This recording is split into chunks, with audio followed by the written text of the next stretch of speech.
So before we dive deeper into the presentation today, just wanted to understand how many of you guys are following the Football World Cup? Show of hands. Man, almost everybody's following football. So did you guys watch the Netherlands-Qatar match today? You followed that? Yeah, it was an easy win for Netherlands, so it was not very exciting as such. But so let's move to the topic. Another show of hands.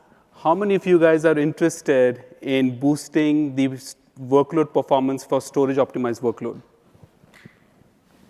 Oh, almost everybody's interested in boosting performance. So you want to drive more performance out of AWS or running your workloads on AWS. Another question. This is a tricky one. How many of you are interested in reducing your cost while boosting performance? Okay, that seems very logical. I'm sure your leaders are already telling you that hey, you want to drive more business, more workload, but also reduce costs. That's a very, very common theme. And that is what my name is Amit Shah, and I'm joined by my colleague Shruti Gupta. That is exactly what we're going to cover today. So we'll not only talk about, from an agenda perspective, we're going to start with defining what does storage optimized workload really mean. So how do we define it? What are the typical characteristics of this particular workload? What are customers typically looking for? So that way you can see whether you identify with what I'm saying or you have a different perspective, and then we'll try to bring in a diverse view here. We'll then talk about what are the different offerings AWS has to offer in terms of storage. There are many offerings, and sometimes it can be a little confusing. So we'll talk a little bit about that. We'll specifically dive deeper into EC2 instances, storage instances. What do they offer? How are they different than each other? What is the price performance benefit? We'll also go deeper into what EBS has to offer and how you can use them. And then ultimately, we're going to wrap this conversation by talking about how to map your workload to the right architecture in AWS. Should you be using storage optimized instances? Should you be using EBS? How to really think through that workflow so that you can best optimize for performance and cost. So why don't we start with discussing what do we mean by storage optimized workload? In today's digital age, what is really happening is that we are here to deal with terabytes or sometimes even petabytes of data. And when you have such a large amount of data, you need to analyze that, you need to monitor, you need to process all of this data. If you think about booking tickets online, booking an Uber, gaming, streaming, all of these are applications which really deal with significant amount of data that cannot simply reside in memory, because that would have been the fastest way, that if it all resides in memory and then you simply deal with the data and deal with the query looking at the data from memory. But unfortunately, these data sets are so huge that you really want to place them into storage. And that is what defines storage optimized workloads, that where the performance is important, but the amount of capacity is also important, where you leverage the lower cost of storage compared to memory. Now, again, another characteristics of the storage optimized workloads is that they're typically looking for higher performance or throughput and lower latency. So that is the other way to look at it. So in terms of workloads as such, we are really talking about SQL or NoSQL databases. We are talking about Kafka, for example, streaming. We are talking about Hadoop. We are talking about distributed file systems. So these are the kind of workloads that you guys are running to really meet your application requirements. So what we are really going to do is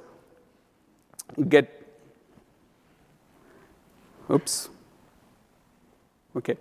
So here to meet your storage requirements, let us go deeper into what are the options. So at AWS, at a very high level, we have got multiple options for block storage. So we have got EC2 instances and EBS, that is a block offering. We have got object storage, which is S3. We have got file systems and then backup. So again, you have got multiple options. So let me click down a little bit on each one of them. So what is an Amazon or AWS EC2 instance, which is geared towards storage? It is an instance where you would have local NVMe SSD. So I'm talking about high performance, ultra low latency, very high performance NVMe SSD directly attached to the instance itself. each one of the SSD shows up as a unique block volume for your application. So you can directly access that particular SSD, and you can do read writes. So again, the advantages is very low latency, high performance, and you have up to 8 volumes that show up within a single instance. On the flip side, we also have another technology called EBS. Again, it's a block offering where the storage does not reside within the instance. The storage can be attached to the instance with the EBS block volume. What is the idea behind it? The idea here is that you can now scale your storage independent of compute. So it gives you that flexibility.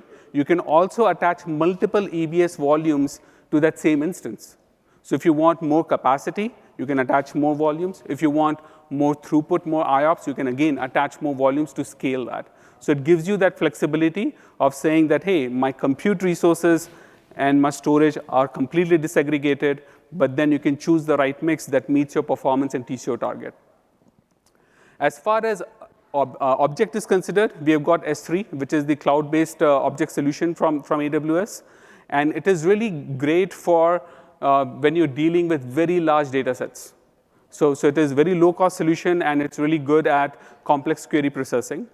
We also have fully managed file systems, EFS and FSX.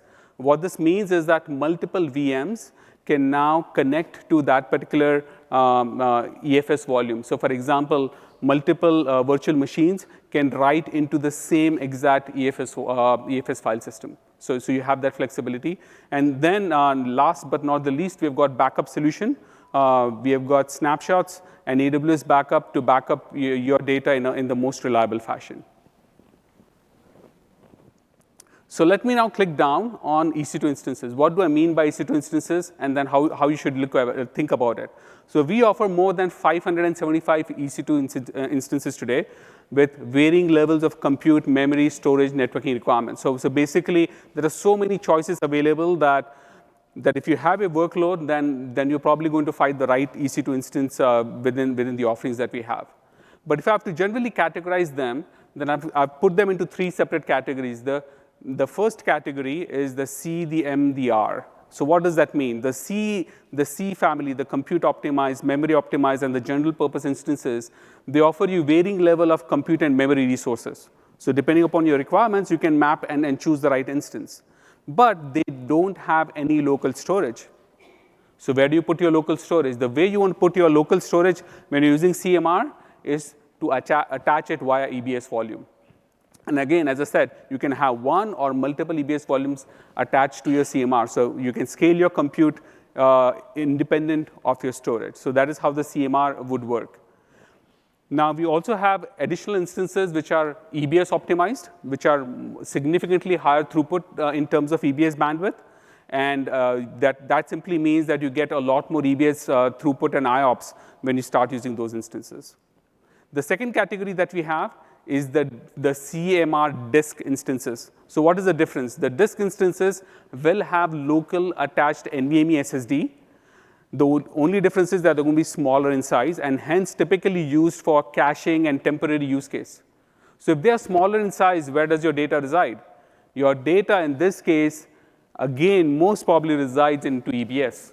So your data will still reside in EBS.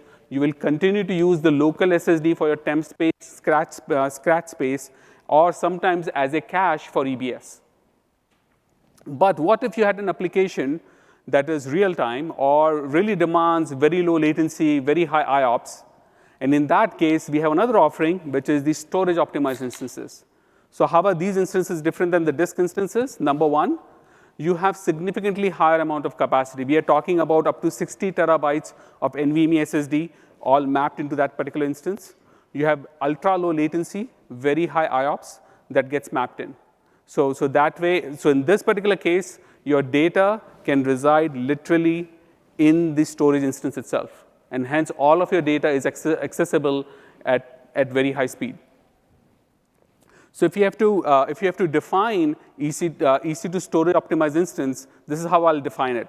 So they will typically have large amount of local NVMe SSD. sub-milliseconds of latency. So if you have workload requirements which require a really low latency, then these are the instances. Will typically support very high sequential read and write throughput. And in terms of IOPS, millions of IOPS, we are talking about 3.2 million IOPS that can be supported, for example, on I4I. So very high IOPS. So these are the instances, like whether you have NoSQL databases like MongoDB or Aerospike, you have relational databases like MS SQL, MySQL, you have got distributed file system, Kafka workloads, all of these who require high performance storage subsystem, then this would be a good fit for them. So in terms of offering of these storage optimized instances, we offer choices to our customers. We have got Intel based offering, which is we have got i3 today, which is based on Broadwell CPU.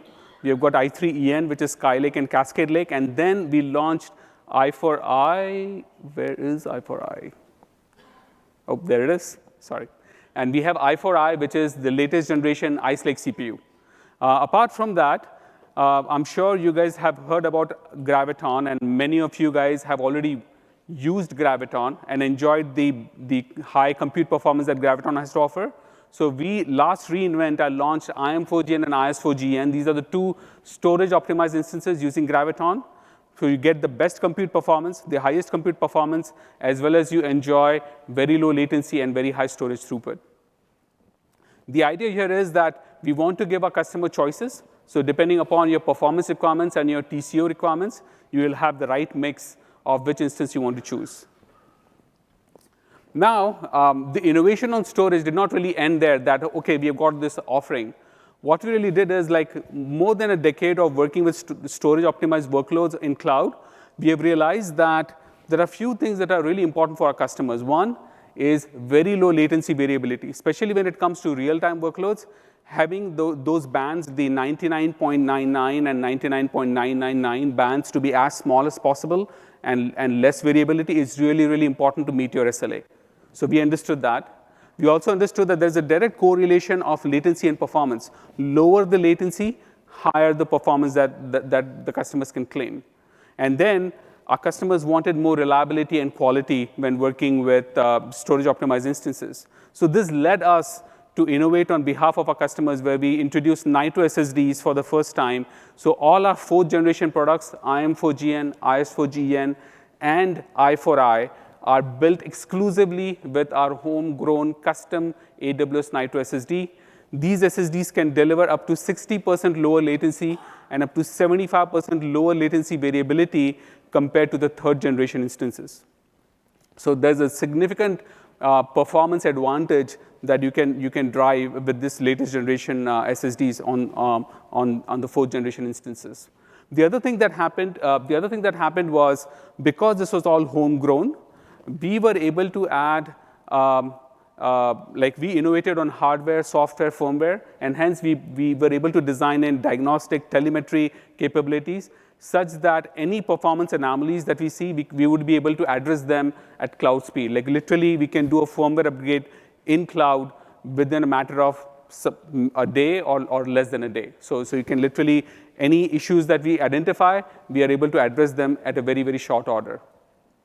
So the other thing that happens is with Nitro SSD, the flash translation layers. If any one of you guys have dealt with NANDs, there's a component called flash translation layer, which manages the NAND flash. And then a big part of that is the garbage collection, which typically can really add to latency variation. Because this is our homegrown solution, what we did is we took the expertise that we have of building databases, and we used them to build a new architecture here such that we avoid latency spikes during garbage collection. So that is the whole idea of how we can deliver you more amount of throughput for a given particular latency. And that is really important for some of the new age storage optimized workloads. Now, the innovation on storage does not end here. It is just the beginning. When we have Nitro SSDs built by Amazon, and we have got Nitro system built by Amazon, and these two components are tightly integrated with each other, what it does is it paves us the path to enable new enterprise class storage features for our customers. Imagine storage, enterprise class storage features which are either very expensive to deploy on-prem or very difficult to really justify on-prem because of the cost component that they carry. So, but given the fact that we now completely own the storage subsystem, I'm very happy to announce that today we launched a new storage enterprise feature called torn write prevention. This feature is available on I4I and on EBS volumes, and very soon will be enabled on IM4GN and IS4GN as well. This capability will boost database performance of databases like MySQL and MariaDB by up to 30%, which means you can drive higher performance without adding more nodes or over-provisioning your clusters. So again, it will help you boost more performance without really impacting your TCO. So let me now click down into the specific instances. So let's first talk about I4I. I4I is a Ice Lake-based instance. So it is the latest CPU from Intel. And it is really optimized towards higher storage performance. So I4I delivers the highest storage performance. It is built with Nitro SSD. So I4I is optimized for medium-sized data sets, which really care about highest compute performance per terabyte of storage data. If you're already using i3s today, and I'm sure many of you guys are already using i3 today, then I will highly encourage you to test I4Is. Why do I say that? Number one, it has 55% more compute performance than i3. So significant boost in compute performance. Number two, latency, up to 60% lower latency, up to 75% lower latency variability compared to i3. Again, significant improvement there. Network throughput goes up quite a bit. Compared to i3, which was 25 gigabits per second, this is now 75 gigabits per second. So significant improvement in network throughput. It is available in 8 different sizes with up to 128 vCPUs and 1 terabyte of memory. And as I said, it's optimized for highest compute performance per terabyte. So if you're not already using I4I, then I would highly encourage you guys to check it out. So then how does the Graviton-based instance compare against something like I4I? And the more comparable instance that we have for I4I is IM4GN. IM4GN is based on Graviton 2 processor. So you guys are aware of that, and is more optimized towards price performance. It is the best price performance instance that we have in EC2 for storage optimized instances. So it is really optimized towards workloads which have medium to large data sets and can really benefit from high compute performance as well as high network performance. So if you have workloads running on i3 today, then I would again highly encourage you to check out IM4GN. What are the big benefits? Number one, 40% price performance improvement compared to i3. So significant savings you can achieve with that. Up to 45% lower dollar per terabyte compared to i3. Significant discount on a dollar per terabyte compared to i3. It has 100 gigabits of network throughput, so significantly high network compared to i3, which is 25 gig only. IM4GN comes with 6 sizes, up to 64 vCPUs, 30 terabytes of Nitro SSD. So again, you get the same benefits of Nitro SSD, low latency, and is really optimized towards price performance. So again, I would highly encourage you guys, if you're already using i3 today, then please check out IM4GN. It is going to really help you boost your performance and save cost. Then what is IS4GEN? Have you guys heard of an instance called i3EN? Do you guys use i3EN? Show of hands. Okay, few customers are using i3EN. So i3EN is a product which is a lot more denser compared to i4I and i3. So it packs in a lot more storage. It has up to 60 terabytes of storage and 625 gigabytes per vCPU of storage. So IS4GEN is a comparable instance to i3. This particular instance, again, is built with Graviton 2 processor, and it is geared towards lowest dollar per gigabyte in EC2. Lowest dollar per gigabyte in EC2. So it is really optimized for workloads with very large data sets where you can benefit from highest storage capacity or highest storage density per vCPU and would save you money because it is the lowest dollar per gigabyte. So if I do a side-by-side compare against i3-EN, how does this compare? If you're using i3-EN or considering i3-EN, then IS4GN is going to give you 48% higher compute performance, so significant compute boost. It is up to 15% lower dollar per terabyte than i3-EN. So it's cheaper and significantly higher compute performance. It offers up to 30 terabyte of Nitro SSD, 50 gig of network bandwidth, comes in 6 different sizes with up to 32 vCPUs and 192 gigabytes of RAM. So if I really have to compare these solutions side by side, how will they look like? So the way I would want to color code it is that you have i4i and IM4GN. This is like one bucket where these are comparable. And then you have i3-EN and IS4GN, which is the other comparable bucket. The key thing is, what are the big difference between i4i and IM4GN? Ice Lake versus Graviton. So Graviton, you get the highest compute performance. Ice Lake, if you have workloads which are only x86, they have not migrated or not enabled for Graviton, then you have i4i.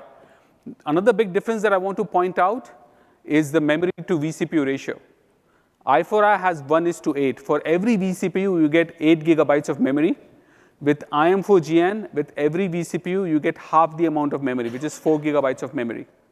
So you want to make sure that the workload that you're trying to evaluate for IM4GN can map with the ratio that I'm talking about, 1:4 ratio. On the flip side, storage is completely different. IM4GN delivers you 2x the amount of storage compared to i4i at about 47% lower dollar per terabyte. So significantly lower dollar per terabyte compared to i4i. And if you look at the OD pricing, on-demand pricing, then you would see that again, IM4GN is significantly lower price, considering the fact that it has double the amount of storage. And this is just the OD price. Obviously, if you do 1 year savings plan or 3 year savings plan, then you get significantly more amount of discount that you can benefit from. Now, if you think about i3-EN and IS4GN, again, it is Skylake, Cascade Lake CPU versus Graviton 2 processor. So again, you get very high compute performance. On the vCPU to memory ratio, 1:8 for i3-EN versus 1:6. So it's slightly lower amount of memory per vCPU with IS4GN. From a storage capacity perspective, it has 50% more storage. So you get up to 937 gigabytes per vCPU. And on a dollar per terabyte, it is the cheapest. It is 15% cheaper than i3-EN. So it is cheapest in EC2. Okay, so now, so the big question is, if you have identified the workload that you want to migrate, or you have already migrated to Amazon or AWS, and you want to figure out, okay, how do you want to further optimize it? How should the thought process look like, especially when you're thinking about instances? And the way you want to think about it is, the first thing you want to do is start by understanding what is the workload trying to do, what is the performance that the workload really requires. And believe me, I talk to a lot of customers, and that is the first question I ask, and sometimes it is not very easy to get the right answer, because it means that you have to dig deeper in understanding what is the workload really trying to do, what are the big bottlenecks that the workload is hitting that you really need to resolve. So here, I would suggest you start at a cluster level.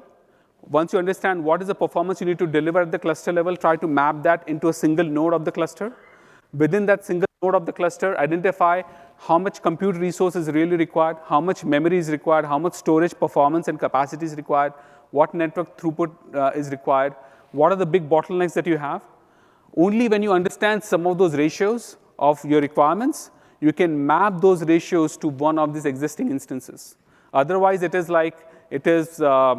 probably like you're taking a shot by saying, hey, I'm going to run it on i4i, or I'm going to run it on IM4GN, and I did not get the right performance or the right TCO.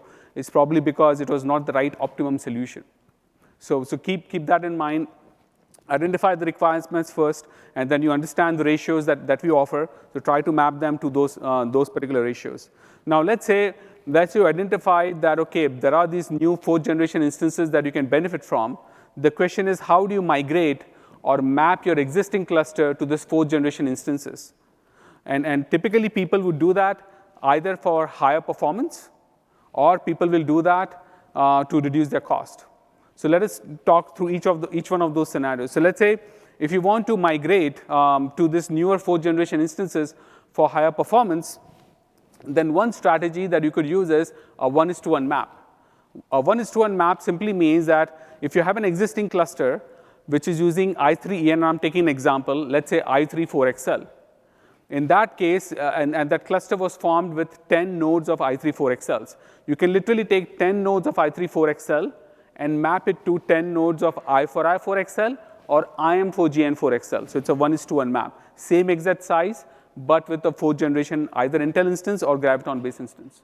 If you do that, what I can tell you is that you're going to get significantly higher performance. Why? Because both the 4th generation instances will have significantly higher storage performance, lower latency, and then the compute performance is also significantly higher. So because of that, you can assume that the performance is going to boost quite a bit. But what you need to watch out for is the fact that the TCO may go up a little bit. Why that would be the case? Compared to i3, IM4GN is at a slightly higher premium at a instance level. So if I talk 4XL to 4XL, it's slightly at a higher premium. Why? Because it packs in double the amount of storage. That is the reason. So when you do this 1:1 map, your performance can go significantly higher, but your TCO also can become slightly more. So something that you need to watch out for. If you are looking for a solution which is, hey, I want to drive more performance, but I want to make sure that I optimize for TCO, and cost is an important thing, then there are other choices that you have. You can do a scale down. What the scale down option means is that let's say you had the same cluster, i3 4XL, and you had 10 nodes of i3 4XL. What you're going to do is you're going to scale down to something like IM4GN 2XLs. So 10 nodes of 2XLs form your cluster. So you are coming down in size and the why you're coming down in size, because each one of those 2XLs is going to give you significantly higher performance. So it still meets your cluster level requirements, but you are reducing costs at the same time. What you need to watch out for in this particular case is memory. Whenever you have a strategy where you're going to scale down, you are reducing your memory resources, which means that if there's any hard dependency on the amount of memory that your workload requires, then you need to watch out for that. So that is something that you want to consider. There's another option that you have, which is a scale-in. In a scale-in, what you really do is, again, same example, 10 nodes of i3 4XLs. What you do is you reduce the number of nodes in the cluster. From 10 nodes, maybe you can go down to 7 nodes of i3 4XL. So you're no longer touching the memory. So the memory footprint remains the same. What you're really doing is the cluster level throughput can be met by less number of nodes within the cluster, because each one of the node is significantly higher performance. So again, this is a strategy where you can reduce your cost while meeting your performance objectives. The only thing that you need to watch out for in this strategy is the cluster quorum. Like if there is a minimum number of nodes that are required in the cluster, then obviously you cannot reduce beyond that, right? So that is something that you need to watch out for. Typically, what I've really seen is, depending upon what the customer is really trying to achieve, they typically use a combination. The most popular ones that I've seen with customers is scale down and scale in. So with the latest generation instances, they typically use a combination of scale down and scale in to really drive cost lower while still maintaining the performance levels that they have. And that is what, so again, I'm just quoting a couple of customers. So Redis is a real-time data platform. And for their workload, they are a heavy user of i3s. And when they validated i4is, they got 2.9 query throughput improvement, 2.9x. 2.9x is significant improvement. So imagine, like, if you get that kind of a performance improvement, what can it do for your TCO? You can really reduce your TCO significantly, moving from i3 to i4i. Another customer that I'll talk about is Sprinkler. So for their unified customer experience platform, they were working on IM4GN. And what they found is, for their search workload, by migrating from i3 to IM4GN, they were able to reduce their search latency by up to 50% and reduce their TCO by up to 40%. So again, another example of using some of the techniques that I mentioned, where the customer was actually able to realize significant amount of benefit while meeting the performance requirements to meet their business needs. So I think let me invite on stage Shruti, who's now going to talk about what options we have for EBS and how it can help you drive higher performance and lower your cost.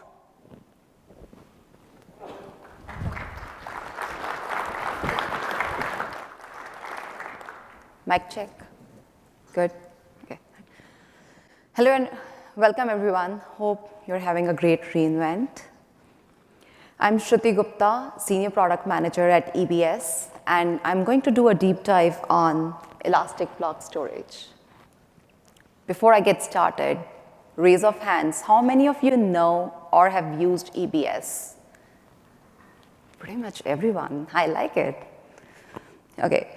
So I'm going to do a deep dive here. Okay. You can think of EBS as a large distributed storage system that provides high performance, high durability, and high availability. You can attach EBS volumes to your EC2 instances over the network, and EBS is designed for almost all the workloads, or most of the workloads at any scale. EBS, we launched EBS about 14 years back in 2008, and today it has been used by millions of developers to store hexabytes of data on millions of volumes across and running trillions of IOs every single day. EBS consists of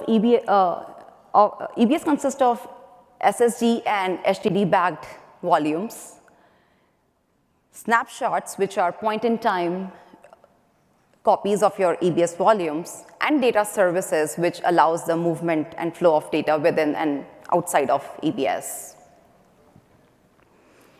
So let's do a deep dive on the types of volumes that EBS supports today. So we have two families of volumes, SSD-backed and HDD-backed. Within the SSD, we have general-purpose volumes and throughput-optimized IO2 and IO2BX volume.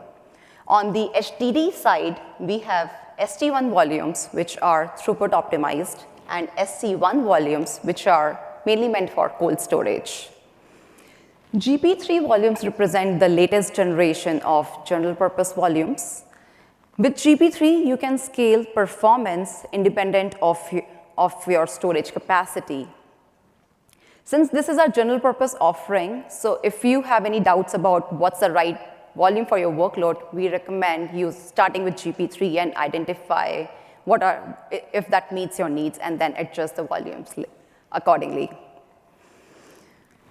GP3 is designed to provide a baseline performance of 3,000 IOPS and 125 Mbps of throughput, regardless of your volume size. If your application requires more performance than the baseline, what GP3 provides, then you can always provision more IOPS and throughput, and you don't have to scale capacity to get to more performance. And for that very reason, this volume type can support a wide variety of workloads which wants higher performance at a low cost, including MySQL, Cassandra, virtual desktops, and Hadoop analytical clusters. For applications that require higher durability, the applications which require higher durability and the latency, which is less than what GP3 can provide, we recommend using provisioned IOPS volumes. With provisioned IOPS volumes, we provide up to 5 nines of durability, which is 100 times more than what GP3 can provide. And provisioned IOPS volumes also support multi-attach, which means you can connect your EBS volume to up to 16 Nitro-based EC2 instances within the same availability zone. IO2BX volumes can provide, they're actually designed to provide up to 4,000 Mbps of throughput, 256,000 IOPS, and up to 64 terabytes of storage capacity while delivering sub-millisecond latency and 5 nines durability. And that makes it suitable for your biggest, most IOPS-intensive or performance-intensive mission-critical workloads of SAP HANA, Oracle, and MS SQL. For your throughput-optimized workloads, we recommend using ST1 volumes, which provides a low-cost magnetic storage and defines performance in terms of throughput rather than IOPS. This volume type is a good fit for a frequently accessed sequential I/O workloads, such as Amazon EMR, data warehouses, and log processing. If you have cold workloads, infrequently accessed workloads, then we recommend using SC1 volume, which provides low-cost magnetic storage, and it's a good fit for large cold data workloads. To further improve your data durability, we offer customers ability to take snapshots, which represents a point-in-time copy of your data which resides on your EBS volumes, and you can save those volumes in S3. You can also use these snapshots to share your armies across regions and availability zones to protect against disaster and ransomware. We also offer Amazon Data Lifecycle Manager, which supports the creation and retention of these snapshot-backed armies.